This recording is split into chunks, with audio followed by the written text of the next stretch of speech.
Saya mau melanjutkan pelajaran kemarin dari Daud, saudara-saudara. Saya menemukan kebenaran yang luar biasa. Siapakah Daud? Ternyata saudara-saudara, apa yang dikatakan oleh Tuhan meneguhkan mengenai bagaimana kita menjalani kehidupan. Kalau Tuhan yang sudah memilih saudara, tidak ada yang bisa menghalangi saudara. Kalau Tuhan sudah menentukan pilihannya, Tuhan sudah menjadwalkan pilihan kepada Anda, tidak ada yang bisa menghalangi. Saudaranya tidak bisa, ayahnya tidak bisa, musuh-musuhnya juga tidak bisa. Nah, ada beberapa pelajaran yang luar biasa.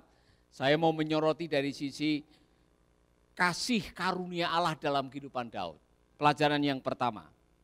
Saudara-saudara, saya mengatakan berkali-kali, Tuhan tidak memandang harta atau rupa, tapi Tuhan melihat hati. Maka kebenaran ini memberikan sebuah pembelajaran bahwa Tuhan bisa memakai siapa saja. Tidak pandang latar belakang masa lalunya, bahkan tidak memandang keluarganya. Kalau orang mengatakan Daud ini anak yang sedikit dikucilkan, kurang diperhatikan oleh orang tuanya, tidak masuk dalam hitungan keluarga. Tapi ternyata Tuhan punya acara istimewa untuk kehidupannya Daud. Jadi jangan pernah meremehkan siapa diri Anda. Amin. Katakan kepada temanmu, jangan pernah meremehkan siapa kamu. Orang boleh meremehkan Anda, orang boleh seperti tidak menganggap Anda, orang bisa merendahkan Anda, tapi ketika Anda memiliki a good heart dan skillful hand, Anda diperhitungkan oleh surga. Siapa yang menyangka Farel Prayoga bisa dibawa ke istana? Sekarang terkenal sekali. Tidak ada yang menyangka. Iya kan? Siapa yang menyangka suatu saat Yurhan akan dipakai jadi evangelis untuk NTT? Iya kan? Mana dia? Oh iya. Siapa yang menyangka cinta akan dipakai oleh Tuhan untuk menjadi penginjil untuk orang Bali? Iya kan? Jangan melihat penampilan luarnya, karena Tuhan tidak melihat penampilan luar. Coba bayangkan kalau kita memakai kacamata yang sama dengan Tuhan, maka ada banyak orang-orang yang dianggap, diremehkan, disisihkan, dipinggirkan, dilecehkan, bisa dipakai oleh Tuhan. Amin. Jadi saudara-saudara, jangan pernah meremehkan masa lalu Anda, dalam arti jangan pernah merendahkan diri gara-gara Anda hidup dari keluarga yang berkekurangan. Bahkan sampai sekarang Anda tidak bisa menemukan orang tua Anda di mana. Jangan pernah meremehkan dari mana Anda berasal, karena yang penting bukan dari mana Anda berasal, yang penting kemana Anda akan pergi. Ya kan? Saya ulangi berkali-kali, saudara-saudara, dengar baik-baik. God is more interested to your destiny than your history. Coba ulangi lagi kalau bisa. 1, 2, 3. Wajah kamu. God is more interested to your destiny than your history. Tulis baik-baik, yang nonton tulis. Allah lebih tertarik dengan akhir hidup Anda daripada awal hidup Anda. Atau sejarah hidup Anda. Allah lebih tertarik kepada destiny, nasib akhir, tujuan akhir hidup saudara. Karena apa? Kita tidak akan ke masa lalu. Kita akan ke masa depan. Dan Tuhan sudah menyiapkan di dalam kitab Yeremia apa? Aku tahu rancanganku mengenai kamu. Yaitu rancangan hari depan yang penuh dengan pengharapan, bukan rancangan kecelakaan. Jadi saudara-saudara, kalau Allah memiliki rancangan yang baik buat masa depan Anda, jangan mengizinkan latar belakang Anda menarik Anda atau menghalangi Anda sehingga Anda tidak bisa meraih masa depan. Amin. Nanti saudara dengar doanya Daud pada waktu dia selesai mendengarkan kalimat dari Nabi Nathan. Daud masuk ke dalam ruangan, ada di dalam kemah, Dan Daud mengucapkan kalimat yang saya salut sekali dengan apa yang diucapkan oleh Daud. Tapi sebelum itu, saya mau saudara memperlengkapi dirimu dengan sebuah kacamata bahwa Tuhan bisa pakai siapa saja. Jadi jangan pernah menyerahkan, jangan pernah meremehkan siapa saja. Karena Tuhan bisa memakai siapa saja. Saudara-saudara, kita tidak pernah menyangka kalau saudara menarik keturunan masa lalunya Daud, saudara tahu? Kalau ditarik garis keturunannya dari masa lalunya dia, masih ingat namanya Rahab? PSK,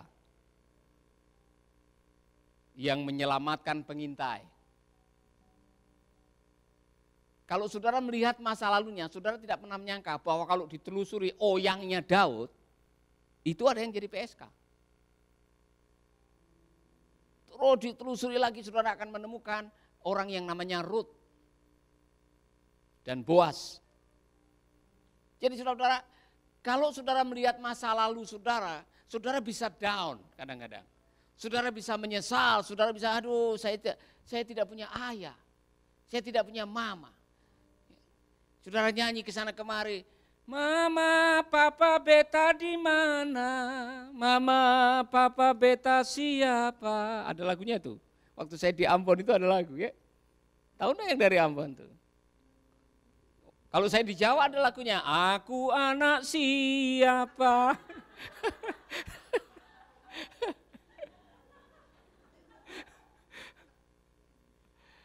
Kalau saudara melihat oyang saudara, tidak semua orang-orang yang ada di masa lalu saudara mungkin membanggakan saudara. Tapi Tuhan tidak melihat masa lalu Anda. Tuhan bisa memakai siapa saja. Amin. Kalau saudara lihat nenek moyang saya, saudara tidak akan pernah menyangka. Nenek saya ini tukang judi namanya Mbah Kasmini. Nenek, ya. Jadi saya dengar cerita dari ibu saya waktu di sini kan, dia cerita. Lu mbahmu gitu, tukang main, ya kan? Nurun bapakmu. Ya kan? Jadi nenek saya dari ayah itu tukang judi. Dia jualan, tapi kalau di jualan hari ini 3 hari kemudian baru pulang. Karena setelah jualan dia akan judi, di mana ada orang punya hajatan dia pasti ada di situ. Nurun ke bapak saya. Nah kalau saya lihat seperti itu, saudara-saudara, kita tidak ada harapan. Iya kan? Tetapi Tuhan kita adalah Tuhan yang punya rencana untuk masa depan yang gemilang buat Anda. Syukurilah orang-orang yang pernah menjadi bagian dalam hidup Anda, tapi kita tidak ke sana. Amin. Berterima kasih kepada mereka. Saya berterima kasih untuk Mbah Kasmini, terima kasih untuk Pak Kamdiman, ya kan, ayah saya, almarhum. Tapi kita tidak akan ke sana, kita akan ke masa depan. Dan masih ada hal yang luar biasa yang Tuhan mau lakukan. Nanti saudara akan mendengar, Tuhan bahkan sudah menubuatkan keluarganya Daud. Anak-anakmu nanti saya yang pelihara. Anak-anakmu nanti yang akan mewarisi kerajaanmu dan kerajaanmu akan kokoh. Kalau mereka nakal, saya kasih rotan. Tuhan yang bilang begitu. Artinya apa saudara-saudara? Tuhan sudah punya rencana buat engkau dan keturunanmu. Because God is God of generation. Tuhan adalah Tuhan generasi. Saudara-saudara, mungkin Anda sedang susah sekarang. Mungkin saudara hidup dengan anak-anak dalam keadaan yang, saudara-saudara kalau saudara lihat meneteskan air mata. Tapi Tuhan punya rencana buat masa depan anak-anakmu. Engkau diizinkan menghadapi itu. Iya kan? Saya masih punya pengalaman-pengalaman yang kalau saya ingat ke belakang, miskinnya hidup saya ini, ya kan? Mau beli celana panjang aja enggak bisa ayah saya. Tiap hari Sabtu janji, selesai gajian nanti beli celana panjang, enggak dibelikan juga. Saudara, saya pernah ikut ayah saya kerja di Klender di Jakarta, saya kelas 3 SD. Saya enggak sekolah. Kerjaan saya adalah masak buat ayah saya, karena dia kerja di bangunan, dia tukang kayu, jadi tidurnya sama semua. Saudara di bawah di lantai. Saya masak bagiannya, jadi kalau jam makan siang menyiapkan makan buat bapak saya. Saudara tahu masaknya apa? Semua di wajan, hanya punya satu wajan. Masak nasi juga di wajan, masak sayur juga di wajan. Saudara, setelah masak saya main layang-layang, nyari ikan dan sebagainya. 3 bulan, masuk kembali ke sekolah, naik kelas, itu luar biasa.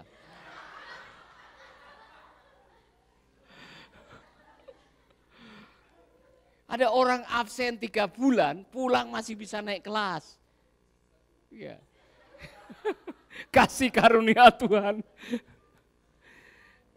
Saya tidak akan pernah menyangka bahwa Tuhan ternyata sudah punya rencana buat masa depan saya. Waktu itu saya tidak bisa melihat masa depan. Tuhan bisa melihat masa depan Anda. Hari ini saudara tidak bisa melihat masa depan, tapi Tuhan punya masa depan buat Anda. Maka bagian Anda adalah tekuni saja apa yang ada di depan mata. Lakukanlah sebaik-baiknya. Tuhan sudah punya acara buat hidup Anda. Tidak usah macam-macam. Amin. Tuhan punya waktu. Segala sesuatu sudah diatur oleh Tuhan. Jangan mempercepat waktumu sendiri dan keluar dari waktunya Tuhan. Mengerti maksudnya? Ambil jalan pintas, membuat keputusan yang akhirnya membuat Anda keluar dari rencana Tuhan. Waspada, tidak ada percepatan. Semua sudah diatur oleh Tuhan. Amin. Anda mau percepatan? Cepat tua, cepat mati, ya kan? Ya. Semua sudah diatur oleh Tuhan.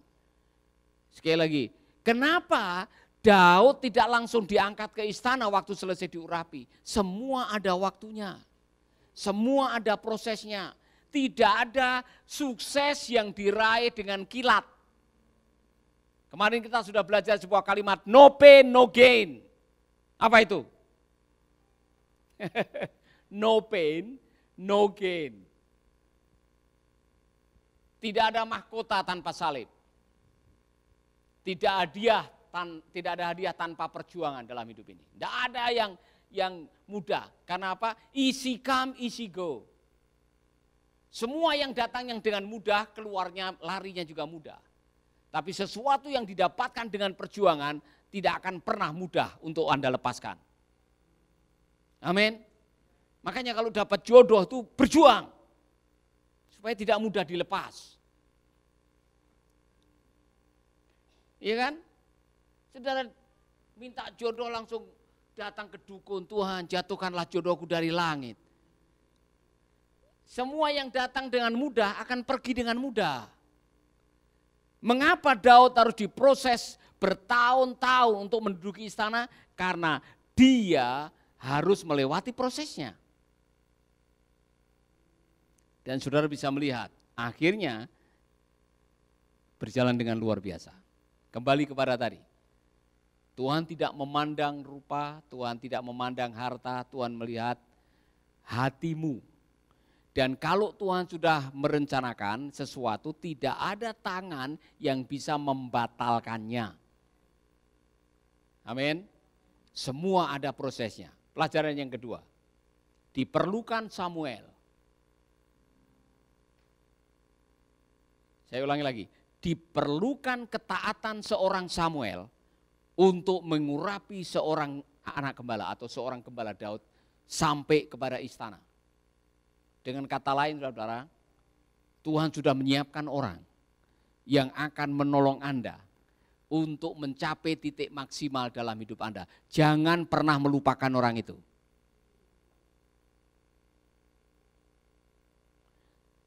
Samuel bisa saja tidak mentaati perintah Tuhan karena Daud tidak masuk hitungan.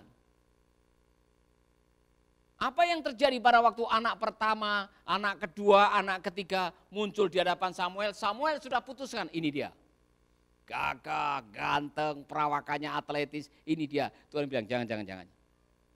Yang kedua, oh bukan. Yang ketiga, oh bukan. Yang keempat, bukan. Sampai anak yang paling terakhir yang ada di depannya, kemudian Tuhan mengatakan bukan. Bisakah Samuel, walah Tuhan yang mana ini? Menurut saya yang ini Tuhan. Tidak usah dengar suara Tuhan. Saya lihat ini perawakannya bagus, langsung urapi saja dia. Bisa saja Samuel melakukan itu. Tetapi Samuel taat kepada Tuhan untuk menemukan orang yang pada akhirnya akan menjadi raja. Dengar baik-baik, konteksnya adalah Samuel sedang sakit hati. Karena Saul tidak mentaati. Kalau saudara membaca Samuel betul-betul sakit hati dan marah kepada Saul oleh karena dia melakukan kebodohan. Dan dia agak takut waktu disuruh oleh Tuhan untuk mengurapi Daud. Karena kalau tahu bahwa ada raja lain yang akan diurapi, dia bisa bertaruh nyawa di situ. Tapi apa yang dilakukan? Samuel taat. Sampai bertanya, adakah anak yang lain? Dan menemukan, oh iya ada Daud. Nah saudara-saudara, apa yang saya mau mengatakan? Dibutuhkan orang yang punya komitmen, yang punya hati untuk menolong orang lain. Tidak ada sukses yang diraih sendirian. Katakan kepada teman saudara. Tuhan sudah menyiapkan orang-orang yang akan mentransitkan Anda ke tempat yang berikutnya. Dengar baik-baik. Tuhan sudah punya orang-orang yang mentransitkan Anda untuk mencapai titik maksimal. Orang-orang ini dipakai oleh Tuhan. Jadi jangan habis manis cepat dibuang. Ngerti maksudnya? Orang-orang itu pernah hadir dalam kehidupan Anda dan dipakai oleh Tuhan. Hargailah mereka.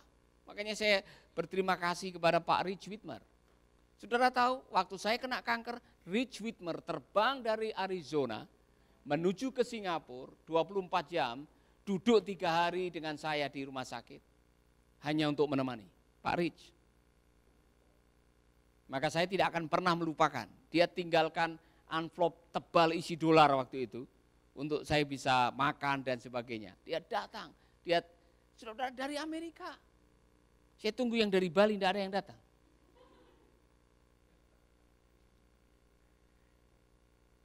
Dari Amerika. Pak Richard Green dari Australia, ada yang dari New Zealand. Mereka pada berdatangan, hanya mau mendoakan, hanya mau menemui. Saudara-saudara, ada orang-orang yang Tuhan sudah tentukan dalam hidup untuk mengangkat Anda. Karena tidak ada sukses yang bisa diraih sendirian. Maka, dengar baik-baik, kalau ada orang yang sudah dipakai oleh Tuhan untuk menolong saudara, hargailah. Bukan hanya itu saudara, gunakanlah kesempatan itu untuk Anda pergi ke level yang lebih tinggi dalam hidup Anda. Jangan menyia-nyiakan kesempatan yang Tuhan berikan dalam hidup Anda. Amin. Haleluya. Dalam hidup ini tidak ada istilah kebetulan. Katakan 1, 2, 3. Kenapa Anda di SPPT? Ada yang kebetulan? Oh saya tidak sadar waktu itu lagi tidur, tiba-tiba saya bangun, sudah ada di SPPT. Tidak ada. Semua lewat proses. Semua diizinkan oleh Tuhan, karena Tuhan punya rencana lewat hidup Anda. Bukan kebetulan saudara nonton video ini, streaming ini. Karena Tuhan juga punya rencana lewat hidup Anda. Tidak ada yang kebetulan saudara-saudara. Itulah sebabnya berbahagialah Anda, terutama yang punya hati untuk menolong orang lain menuju ke tempat yang lebih tinggi. Samuel tidak iri hati dengan Daud, karena dia tahu panggilannya, saya hanya seorang nabi. Samuel tidak protes kepada Tuhan, kenapa bukan saya aja yang diurapi, saya urapi sendiri supaya saya bisa jadi raja. Saudara-saudara, Samuel tahu panggilannya, dia tahu tugas utamanya. Saudara-saudara, di hadapan Tuhan, apakah dia yang mengurapi dan yang diurapi sama posisinya? Amin. Amin. Jadi nanti kalau Yosua sudah jadi penginjil dipakai oleh Tuhan, jangan lupa SPPT ya.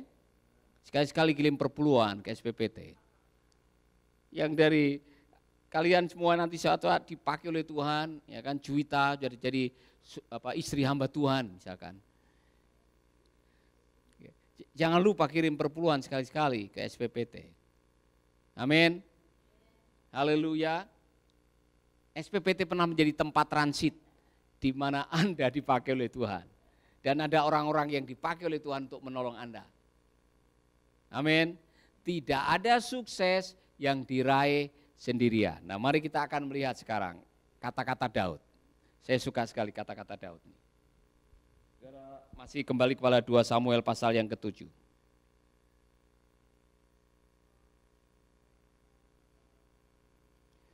Dua Samuel pasal yang ke-7 ayat 18.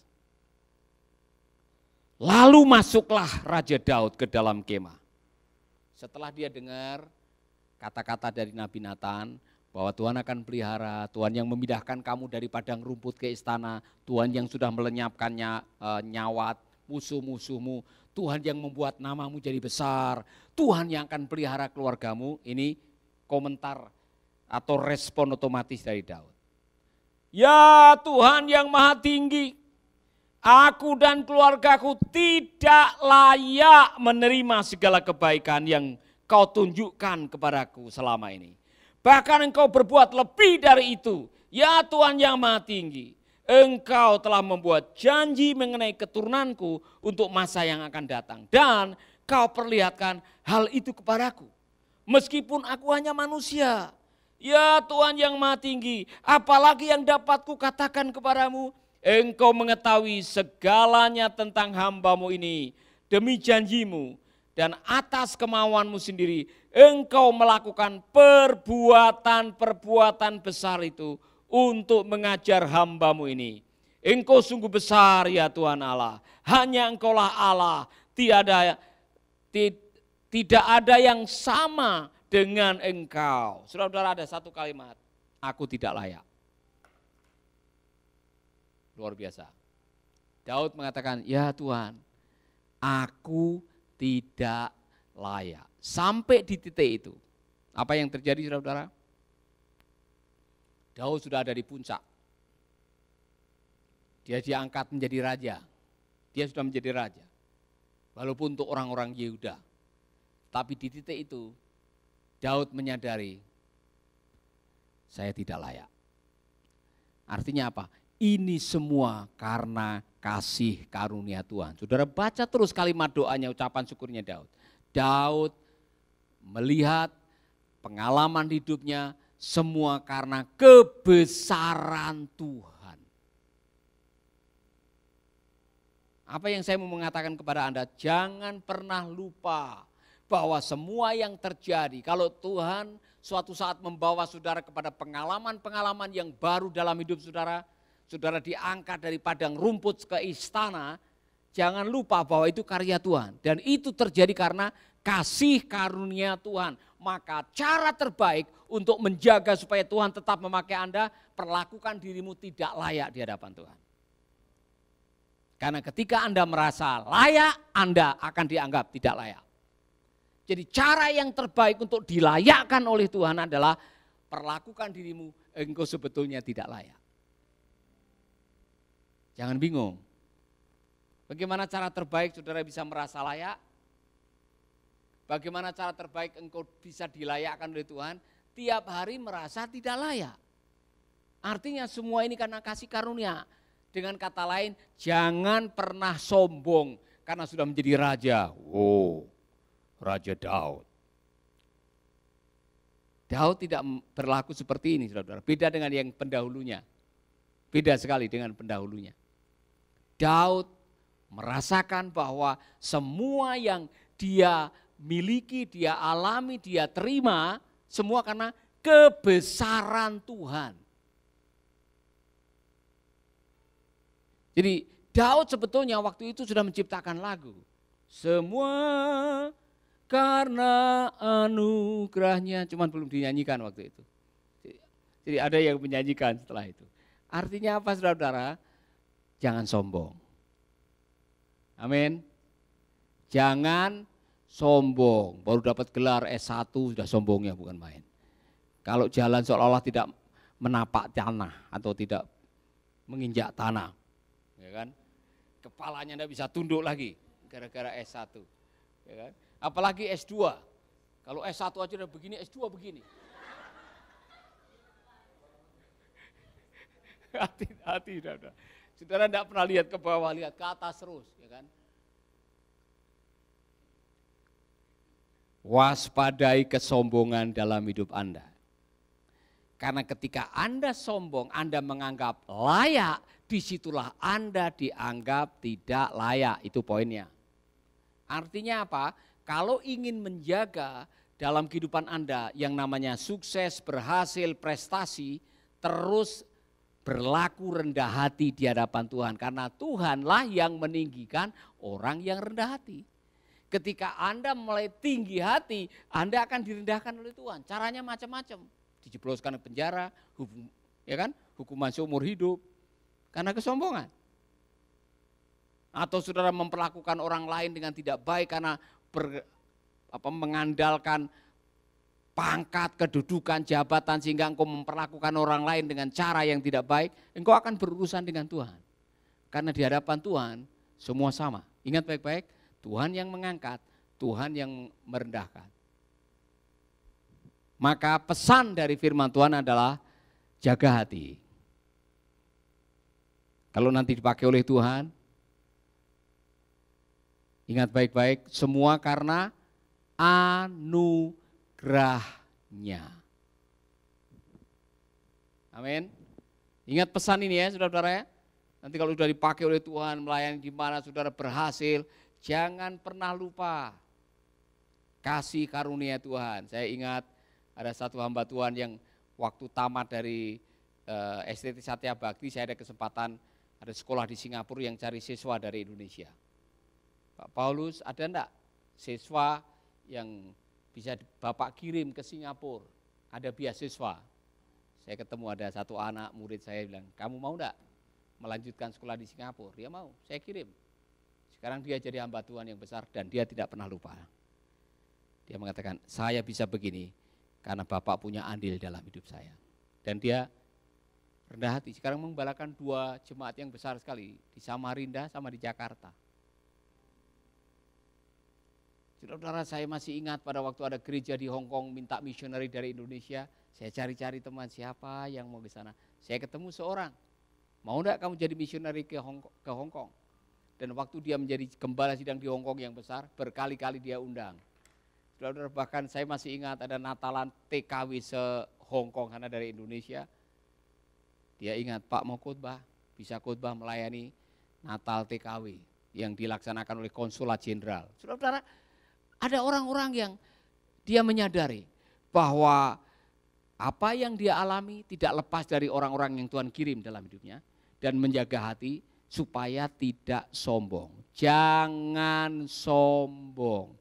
Masing-masing sudah dikasih bagiannya masing-masing oleh Tuhan. Kalau Anda dikasih kepercayaan lebih, tidak berarti Anda lebih daripada yang lain. Dengar? Di hadapan Tuhan sama. Yang jemaatnya 5 dengan yang jemaatnya 500 atau 5.000 di hadapan Tuhan kita sama.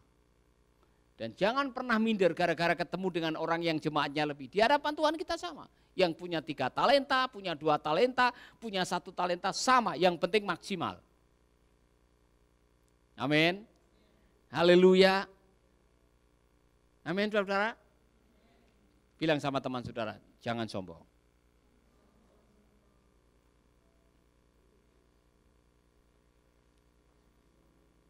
Ini pelajaran buat kita hari ini.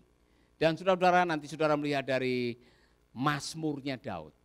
Ada banyak ayat-ayat yang mengatakan atau menyiratkan kerendahan hatinya. Bahwa dia bukan siapa-siapa, semua oleh karena Tuhan. Tuhan yang telah berkarya, Tuhan yang telah melakukan ini. Kita baca terakhir, bagian terakhir ayat-ayat ini.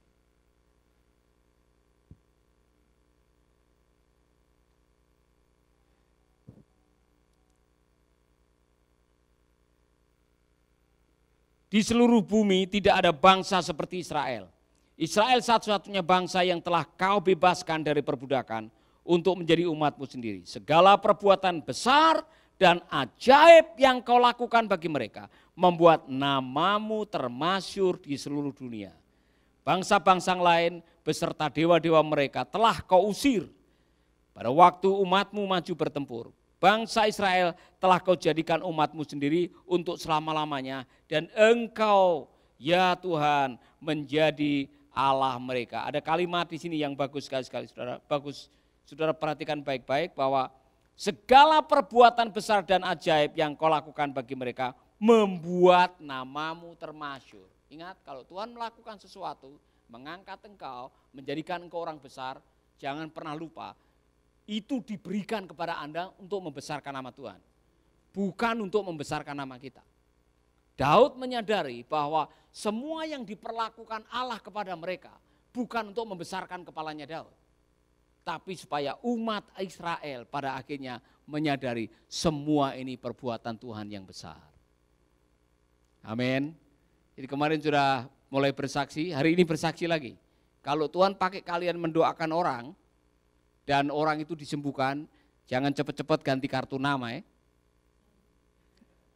Ini maksudnya ada orang stroke, saudara doakan langsung sembuh, nanti kamu ganti nama, Novi, ahli penyembuhan stroke misalkan.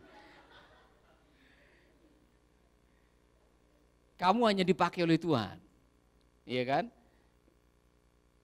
Yurhan, nanti kamu sering doa khusus pelepasan setan. Kemudian kamu bikin kartu nama, Yurhan, ya, tanda kurung, spesialis pengusiran setan. Kemudian nomor rekening bawahnya. Kalau kau dipakai oleh Tuhan, itu karena kasih karunia. Itu untuk supaya Tuhan dipermuliakan melalui hidup saudara. Bukan untuk kita memuliakan lewat karunia yang Tuhan berikan. Dengar baik-baik. Kalau Tuhan pakai Anda, jangan sombong. Kemudian lihat orang-orang yang barangkali belum pernah dipakai Tuhan, kemudian kamu punya apa? Kamu dipakai Tuhan, jemaatmu berapa? Tidak boleh begitu, saudara. Itu semua karena kasih karunia. Kesombonganmu bisa membuat engkau meninggalkan atau engkau ditinggalkan oleh Tuhan dan tidak punya apa-apa. Saul punya pengalaman yang buruk sekali. Jangan mengakhiri hidup seperti itu. Semua karena anugerahnya.